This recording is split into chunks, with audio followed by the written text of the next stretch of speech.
Yes. Very well.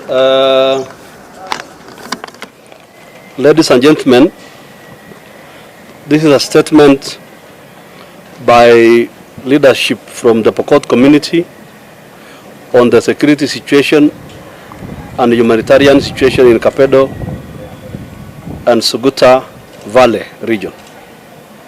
Today, January 20th, 2021.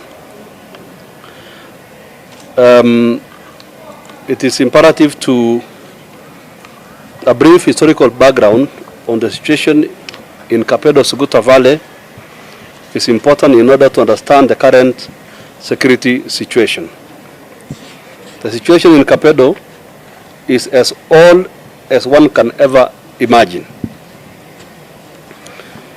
The circumstances in Kapedo under which the Pokot and the Turkana communities are killing each other today are the same as they were since the 1960s and even beyond.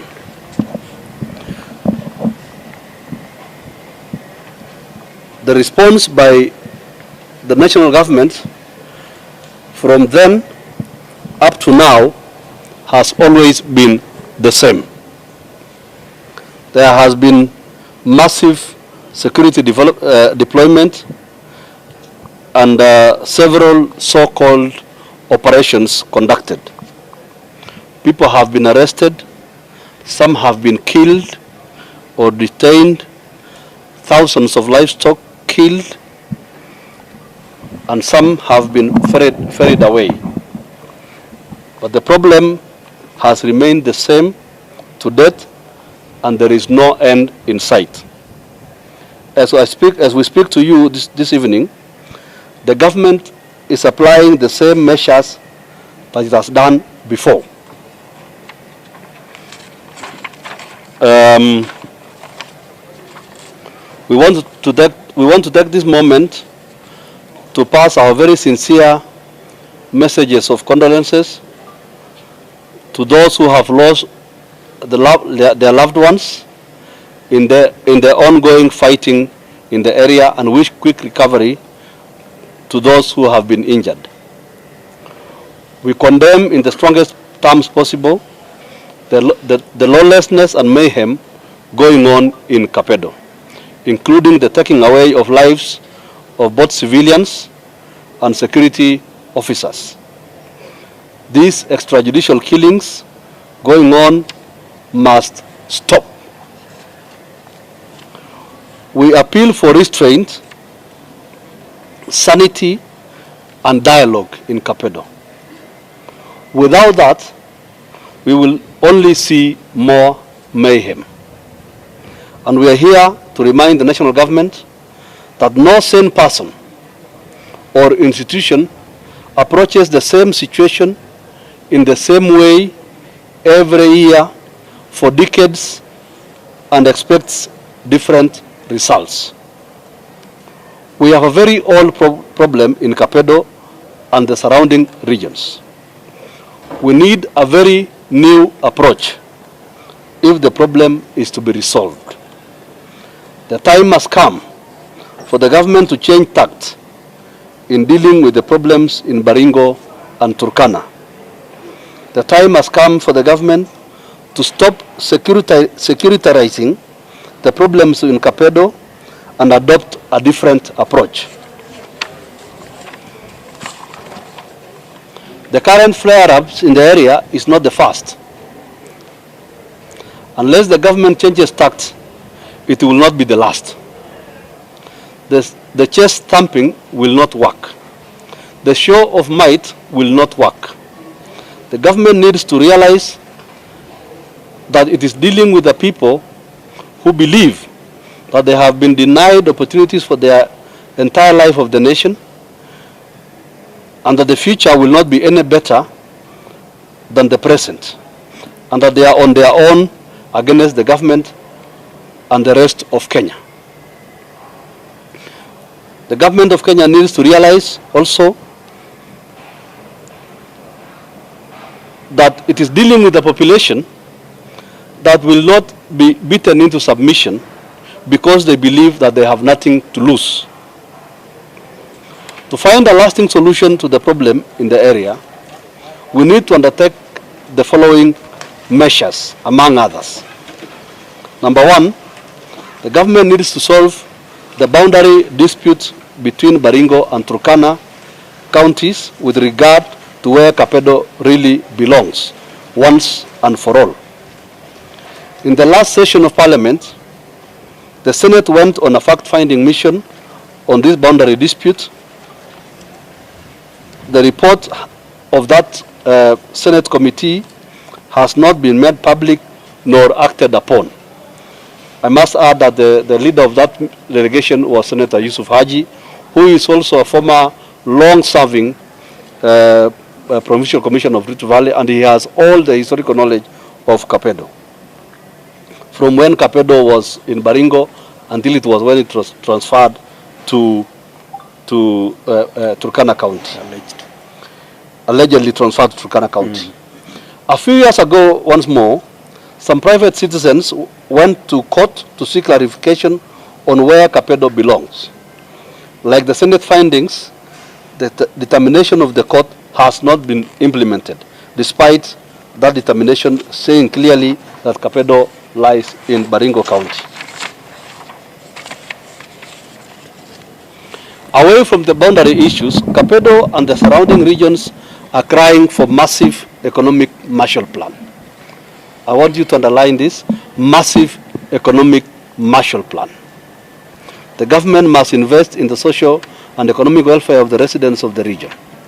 As things stand today, the government is spending millions of shillings daily on sustaining a heavy security presence in the region. In the end, the results being achieved are a direct opposite of what is intended. In Kapedo, our people are fighting each other over poverty. We must address ourselves to the general underdevelopment in the area. 2, 3, the Chemalingot Kapedo Lokori Road must be tarmacked immediately.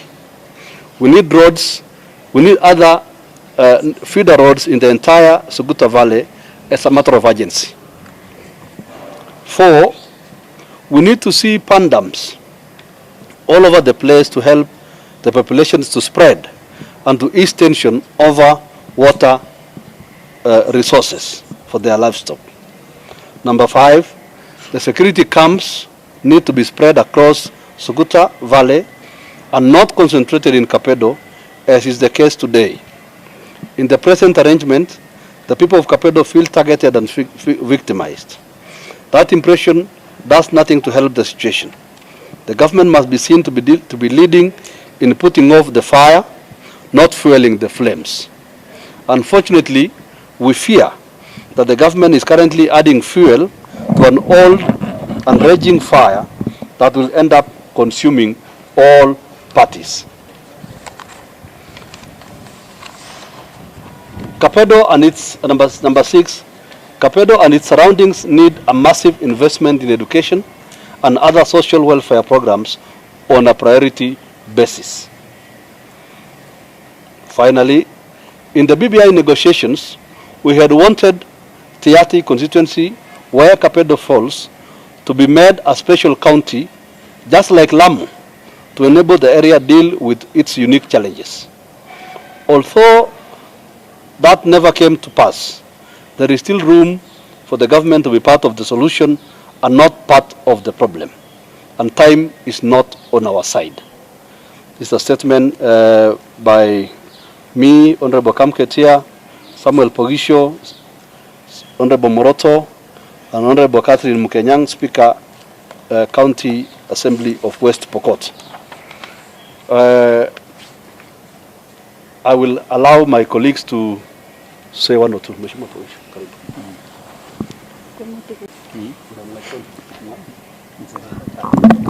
First of all, let me join the rest of Kenyans and the government and others in mourning the loss of lives around Kapedo.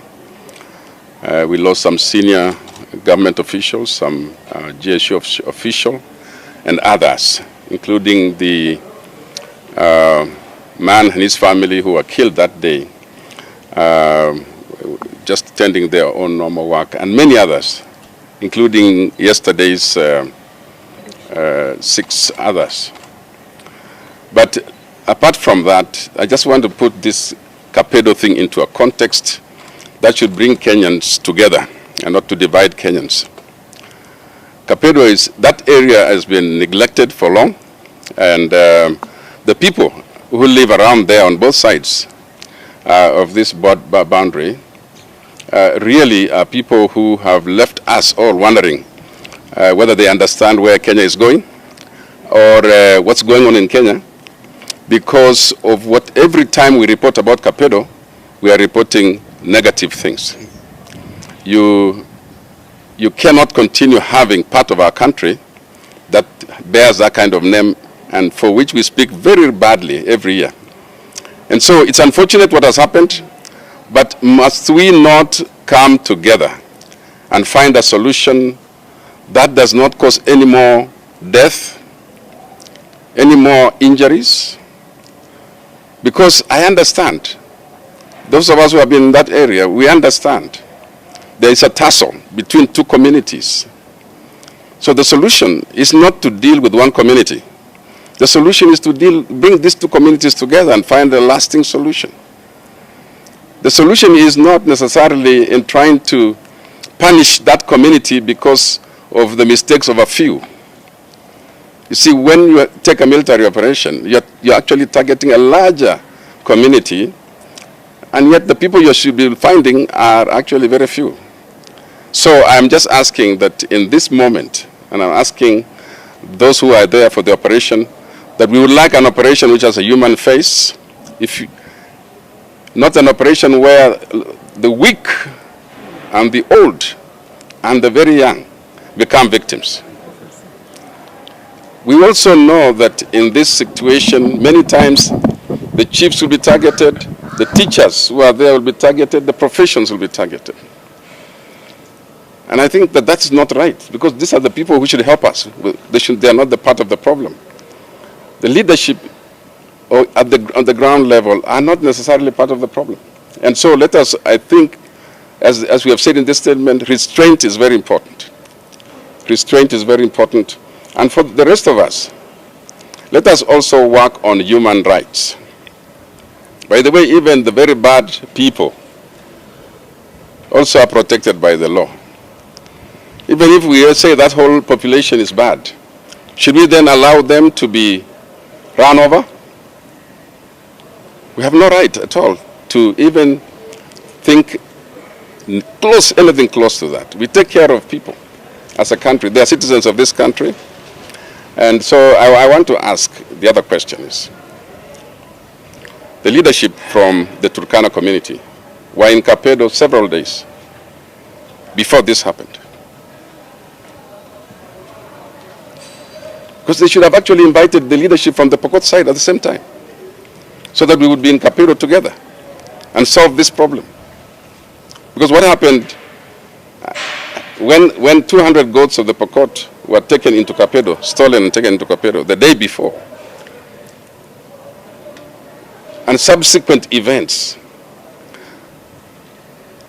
I thought if the leadership were really to look for peace, they should have said, Kamket should come over, we go to Kapedo together, we speak to our people together. But it was only one side of the coin. And so, and I like the way that CS Matiang'I did with the Northeastern group. He brought the communities together. He brought them together and spoke to them. This is what we want to see. We want to see the leadership of the Turkana and the Pokot brought together. Put them in one place and make sure we come up with a solution. The way that Mheshimiwa Kamket in the statement said, the way that we do the military operation has been done like that before. So can't we find new solutions to current issues? But finally, before I call a colleague to speak, let us all get concerned about the backwardness, the underdevelopment, the marginalization of that area. You can't expect people who have no school, not even a kiosk where to buy things. People who have they never have radios or TVs to understand what we are dealing with. Let's all be concerned about those people. What should we do about a place like that? It's very easy to go and beat them up, but are you solving any problem where the children don't go to schools? What are those children going to grow into? So mine is to raise the awareness of Kenyans that let us not just enjoy the bad stories coming from Kapedo, let us all be concerned. And I think the media should be there. The media should be able to get there and to see the situation we are talking about. It's a very dark situation in Kapedo. It's also dangerous for all of us, to anybody who is being sent there. So I am appealing that this is going to be a situation where we must dialogue and we must start a debate about it. Thank you. Basi wacha nibadilishe Mheshimiwa Moroto MP Kapenguria. Nimesaliwa area hiyo naelewa. Kuna wakati Wapokot na Turkana wake kapa moja kule Takwel. Na kule hata ninyi watu wa press mmejaribu hata kuingia wakati moja ikawa ngumu kwenda pale Lorgon. Kainuk na Takwel lenyewe. Kuna wakati moto ilikuwa inawaka sana upande wa Uganda, especially Sedei, Karamojong. Kuna wakati moto pia ilikuwa inawaka sana upande wa Trans Nzoia. Na sababu moja ni kwamba wale walikuwa na usika na usalama hao wamejua namna ya kuendesha kuleta amani na kuleta hii jamii pamoja. Wakati moja 1984 Mheshimiwa the late President Moi akaleta operation nyingine kali sana. Ilikuwa inaitwa Nyundu operation. Kwamba ukifika mali Konga hata ile helicopters kuna nyingine tunaita loterri ilikuwa na mwaka hata maji moto ile si moto nyingine kama pilipili ikikumwagikia unashindwa hata kukimbia. Lakini hakumaliza hiyo shida. Wakati Kibaki aliingia akakuja na yake inaitwa Dumisha Amani Operation. Huyo ndiye aliweza. Kwa sababu jenye alifanya alileta jeshi wale ambao walikuwa wanapiga watu 1984 walikuja wakaweka hema ya madaktari kutibu watu. Malori ukaleta wale vijana wanacheza kutoka Trans Nzoia, kutoka West Pokot, kutoka Turkana, kutoka Sedei na hata Karamoja kule Uganda. Wanawekwa na ile malori kwenda kucheza pamoja. Ikawa ni ile malori ya jeshi ikasaidia watu. Kama mtu anataka kwenda makutano kununua vitu ama Kitale, wanaingia. Ikalete sasa uhusiano karibu. Hospitali ikawa free. Jeshi wakuja kuchimba maji na kutengeneza mabarabara. Sasa ukitaka kutoka West Pokot tunaenda kusumbua watu Trans Nzoia kwa sababu ya maji. Utaulizwa ni nini unatafuta na maji yako ulichimbia upande ile nyingine. Na mambo ikaenda polepole. Sasa hizi nafikiri tunaanza kwenda ile ya 84. The current regime. Hii mambo ya na hii kwanza inakuja kwa worst. Nafikiri itakuwa kama ya Amin Dadai kule Uganda. Ile ambayo mtu akishikwa uone tena huyo mtu. Kuna MC alitolewa hapa Kabaret. Mwili yake anaitwa Minito kutoka Baringo Tiatty. Mali mwili yake ilipatikana ni mpaka ya Ukambani kule. Nini limtoa? Alikuwa hoteli akaitwa kwamba kuja toka nje. Watu wakafikiria ameitwa na kumbe anaingizwa gari, mwili peke yake ndio ilipatikana. Mwingine akaletwa pati mzuri, dadana ni MCA. Watu wanang'ang'ana mpaka akarudia hapa Kabara. Mungu yake akasimama akarudishwa. Wajamaa wawili na wanne walikuwa kotini Kapenguria. Kwa sababu ya mambo ya ng'ombe. Walienda market kununua ng'ombe. Ikasemekana hii ng'ombe ni ya wizi. Kidogo wakati wanaendelea na court, wanamaliza court wakaambiwa kumrudi tarehe 26. Kutoka nje ndio wanaambiwa ingeni hapa hivi, naonekana mko maliza kuna kitu moja mnataka kusaini. Na ni watu ambao hawajasoma sana. Mwili wao kesho ulipatikana hapa Iten Forest. The same mtu alichukuliwa nini hapa Eldoret. Nafikiri alikuwa pia yaida ya Murkomen alikuwa ya nani. Kesho yake mwili unapatikana kama matira upande wa Pokot. Hii ni kama uchochezi. unaleta Pokot na unamaliza hao na kuacha mili upande wa Markwet. Unachukua Markwet, unachukua na kutupa mili yake upande wa Pokot. Wanafikiri hii communities wataona nini? Hawajui mambo ya askari, watasema ni Markwet ndio walichukua watu wetu na wale wanasema Pokot ndio walichukua mtu wetu. Hii ni kukonganisha. Jana hii watu 6 hata tunaambiwa saa hizi. Tumeona tu kwa hii 411 na nini na reports ambayo inakuja kwamba mili 6 imechukuliwa na police, collected by police. Na hao watu 6 si wote si wa Pokot, ni professionals, walimu. Hata kuna headmaster of a primary school, kuna human resource person ya TSC ya kule, hata kuna na mwanafunzi na wengine wa high school, na kuna mwingine anafanya na IPC. Mmoja hata si Pokot, karibu wawili si wa Pokot. Lakini sasa watu wanakaa tena kwa town, wanachukuliwa kwa bar. Badala sasa kupeleka kwa cell ili wajibu kama kuna makosa, mili ndio narakotwa leo. Tunaambia hii serikali huwa hata wewe nayo utakufa. Hakuna wakati hii dunia haiwezi kaa mpaka mwisho. Hata yangu mimi najua siku zangu hata nikihesabu niko naelekea mwisho. Na tutakutana na Mungu huko juu kama nikifanya mabaya, kama ni mazuri, kama ni mabaya ndaambia warudi chini. Basi tutakutana na nyinyi juu ama turudi na nyinyi moto. Wacha hii serikali mlipewa na wananchi. Hii tulipikiwa ninyi kura. Mimi ni mtu wa Jubilee. Na tukawapatia kazi. Sasa kwa nini mnaua hata innocent people? Wale hawana hatia, hata watu wanatembea. Saa hizi wale wanaumia saa hizi ni wazee. Na wachungaji wale watoto wadogo. Wanafikiri wakora wako wapi? Sio wapanda mlima. Kama vile nilimesema wakati wa Kibaki alitumia ile uhusiano ya watu wa security pamoja na raia, wakora walishikwa. Sasa watu wanasema huyu ndiye alileta maneno. Huyu ndiye alileta maneno. Samani hii watu wa mashahidi naambiwa walikuwa wanakunywa, wanapewa pesa hata wanaenda kwa bar. Wanalewesha mtu, unaanza kuropoka maneno yote. Lakini siku hizi hakuna, hata wananyimwa, hakuna namna wanafanya investigation. Ni watu wachache ndio wanarokota tu kama watu wanakula ya COVID. Ni hii ya security, hata hii watu ya kutuma the security huko, kuna pesa inaenda kukulwa huko.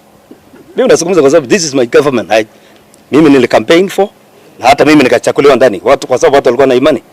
Lakini wale watu ambao tulikuwa naambia hii ndio serikali mzuri, wanawawa, wataona nini baadaye? Okay, thank you. Yeah, my name is Catherine Mkenyang, the Speaker of West Pokot County Assembly, and I've joined today my colleague leaders with a lot of pain in my heart as a mother and a woman born and bred in Pokot community, and maybe as a matter of fact or to give a brief history. Since I've grown as a Pokot girl and a woman now, this is the 22nd operation I'm experiencing and witnessing. It tells a lot about how we are approaching issues. So my plea will go to the seers and the concerned. As people under devolution, we know security is not under us, it is under the national government. What we are calling and what I'm requesting, when the seers is giving orders on operation, I ponder and ask, is this 21st century approach? Like the statement given by Honorable Kamket, the Kapedo matter has only a 4-pronged approach. Let us have dialogue.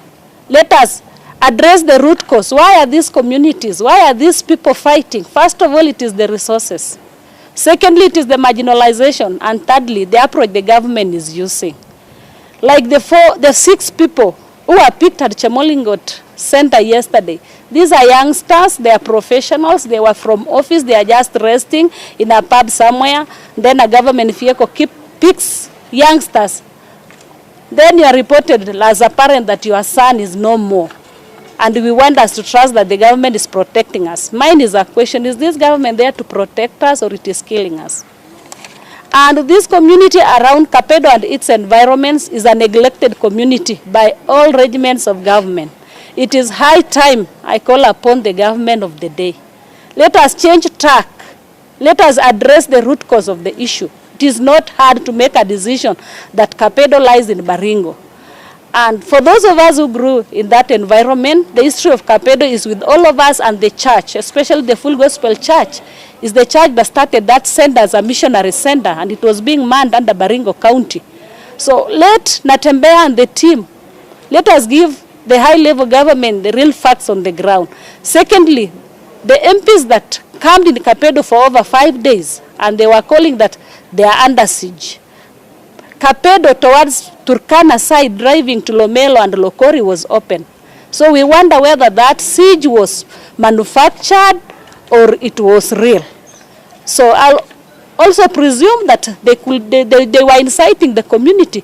Before their presence in Kapedo, there was calm and peace. The two communities were interacting. They were having their ceremony safely, their marketplace at Ameyan, their marketplace at Chesitet were fine. But after we had that call that people are in Kapedo in the name of distributing food. So I call upon intelligence, I call upon the government.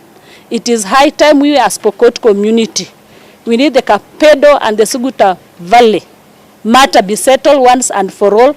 We have peace. Let the social amenities be availed to our people. Where there is no water like Kapedo, no school, only the security details are given to the Turkana side. The Pokot in Tiatty, they have no security. What will the people resort to? And these people are scrambling for those meager resources. So it is the approach that I'm faulting the government. It is not operation. As I'm aging, the 22nd, I don't know the few years that God maybe will add to me. If this is the approach to continue, and we've been losing lives in every operation that comes. It is not less than 50 people we lose. It is not less than 100 and thousands of our animals are lost. So I call upon the seers and the concerned. Kindly, we call for restraint. We call for sanity.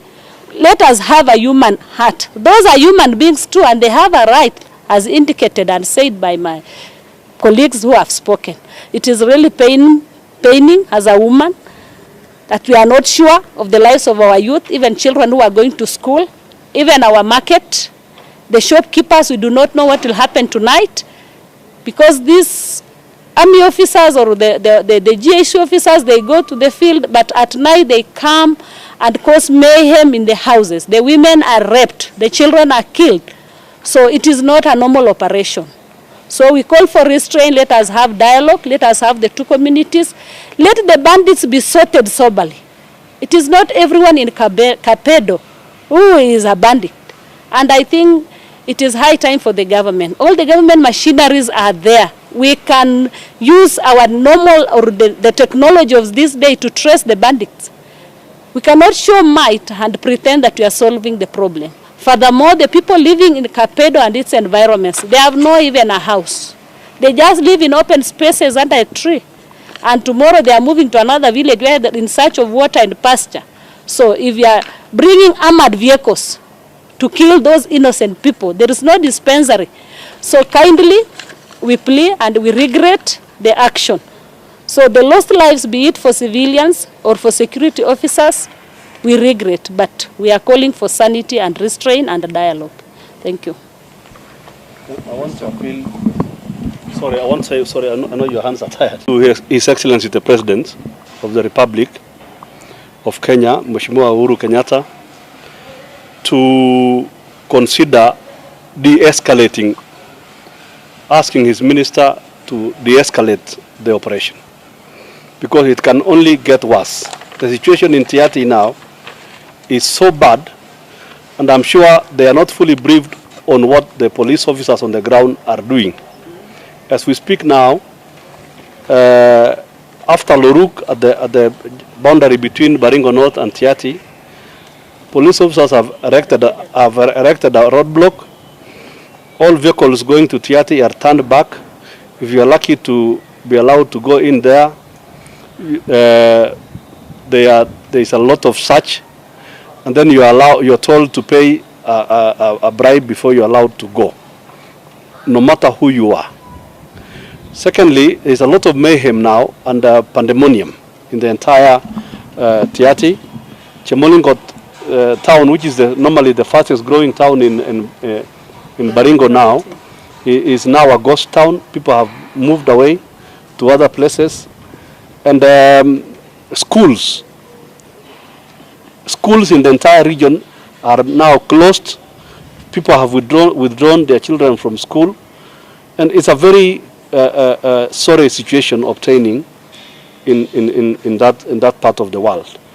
We, in as much as it is painful what has happened, the murder or the killing of the police officer, there has been subsequent killing, and even before there was killing of civilians by security officers, including those who were killed last night, innocent professionals who are just having a drink somewhere in Chemolingot. It's a very sad situation, and it can only get worse. But is this the country we want to live in? Sure. I want to appeal to the President to consider de-escalating the situation. We have not been invited as leaders to come and dialogue. Not me as member for Parliament for Tiatty, not the member of Parliament for Turkana East, and even the neighboring, and the other leaders, even the MCAs and other leaders. We have not been called to dialogue. We went to Kapedo like 3 months ago, about 2 months ago actually, on a peace mission. It did not work as exactly the way we expected, but it still has impact. Any solution to peace always requires a dialogue. Something. Thank you for the question. Messias Matiang'I yesterday said you as leaders were part of the problem. He needs to deal with some leaders from the area while also hearing this. Well, I do not know where the CS got his intel from, because at least not me, Mheshimiwa Kamket. I do not know which leader he was referring to, because I am on record as being a champion of peace ever since I got elected. I may be loud-mouthed politically, okay? But in terms of being a champion of peace, I have been at the forefront from the time I was elected. Even when I was the Speaker for Baringo, I've always been a champion for peace. So, and you know, it is the easy thing in these issues is always to try and blame leaders. That's the easiest thing, and try to blame leaders, and because I do not know which leader. Even my colleague, member of Parliament for Turkana East, is as frustrated as I am. Okay, because we deal with these situations every other time. Yeah. Nicholas from CAS.